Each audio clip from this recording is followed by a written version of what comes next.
ఆరోగ్యం పేరుతో మొదలైన నమ్మకం గుప్త నిధుల ఆశగా మారింది. చివరికి కోట్ల రూపాయల దోపిడితో ముగిసింది. ఓ స్వామీజీ వేషధారి బాబా అమాయకత్వాన్ని అస్త్రంగా మార్చుకుని ఓ దంపతుల జీవితాన్ని అంధకారంలోకి నెట్టిన ఘటన ఇప్పుడు 2 రాష్ట్రాలలో కలకలాన్ని సృష్టిస్తోంది.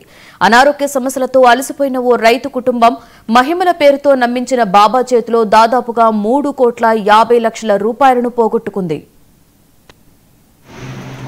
తెలంగాణ వనపర్తి జిల్లా పెబ్బేరుకు చెందిన వెంకటయ్య పద్మ దంపతులకు గత కొంతకాలంగా అనారోగ్యంతో బాధపడుతూ వైద్య ఖర్చులతో విలవిల్లాడుతున్నారు. ఇలాంటి పరిస్థితిని అవకాశంగా చేసుకున్న కర్నూలు జిల్లాకు చెందిన దుర్గాసింగ్ తాను మహిమలున్న బాబానని పరిచయం చేసుకున్నాడు. ఆరోగ్యం కుదుటపడుతుందని, వారి పొలంలో గుప్త నిధులు ఉన్నాయని నమ్మబలికి మోసం చేశాడు. దీంతో బాధితులు ఎమ్మెల్యే పార్థసారథి నిర్వహించిన ప్రజా దర్బార్లో ఫిర్యాదు చేశారు. పోలీసులను ఆశ్రయించిన ఫలితం లేకుండా పోయిందని వాపోయారు. ఇల్లు పొలం తాకట్టు పెట్టి మరీ డబ్బును అతనికి ఇచ్చామని చెప్పారు. దీంతో రంగంలోకి దిగిన ఎమ్మెల్యే పార్థసారథి డీఎస్పీకి ఫోన్ చేసి జరిగిందంతా చెప్పారు. వారం రోజుల్లో బాధితుల సమస్యను పరిష్కరించాలని ఆదేశించారు.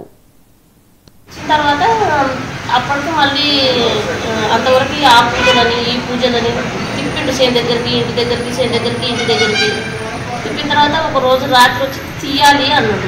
అంటే అప్పటికల్లా పైసలు బాగానే ఖర్చు అయినాయి. ఇది కావాలని చెప్పేసి బాగానే ఖర్చు పెట్టేసి దాదాపు 50-60 లక్షలు అయింది. 60-70 లక్షలని ఈజీ అయింది. అది తీసినాక మళ్ళీ ఇది అమ్మారా అని అది తీసింది సార్. అది ఎట్లా తీసింది అనేది చెప్తాను. ఒక 4 పోయినాము, మేమిద్దరం పోయినాము. వాడు వాళ్ళ డ్రైవర్ ఒకటి. తర్వాత వాళ్ళ ఇంట్లో వేరే వాళ్ళని ఇద్దరిని తీసుకొచ్చింది సార్, హైదరాబాద్ నుంచి. రాత్రి పోయినాము. రాత్రి పూట 11 తర్వాత పోయినాము. పోయిన తర్వాత మళ్ళీ టెంకాయలు కొట్టాలా అని అక్కడ పుట్టకారం వాళ్ళు ఉన్నారు. దూరంగా పంపించింది. నేను పోయి అక్కడ టెంకాయలు కొట్టుకొని వచ్చే వరకు ఆ కుండలో అది ఒట్టివేలు వేసి పెద్ద ఎత్తున మంట చేసింది. మేము వచ్చిన తర్వాత ఆ మంట పైన నీళ్ళు చల్లించింది. మంట కన్నగా మండిన తర్వాత అది వేడి ఉంటుంది కదా, దాని మీద ఒక 2 బిందెల నీళ్ళు చల్లించింది. That's all for now. For more updates, keep watching 99.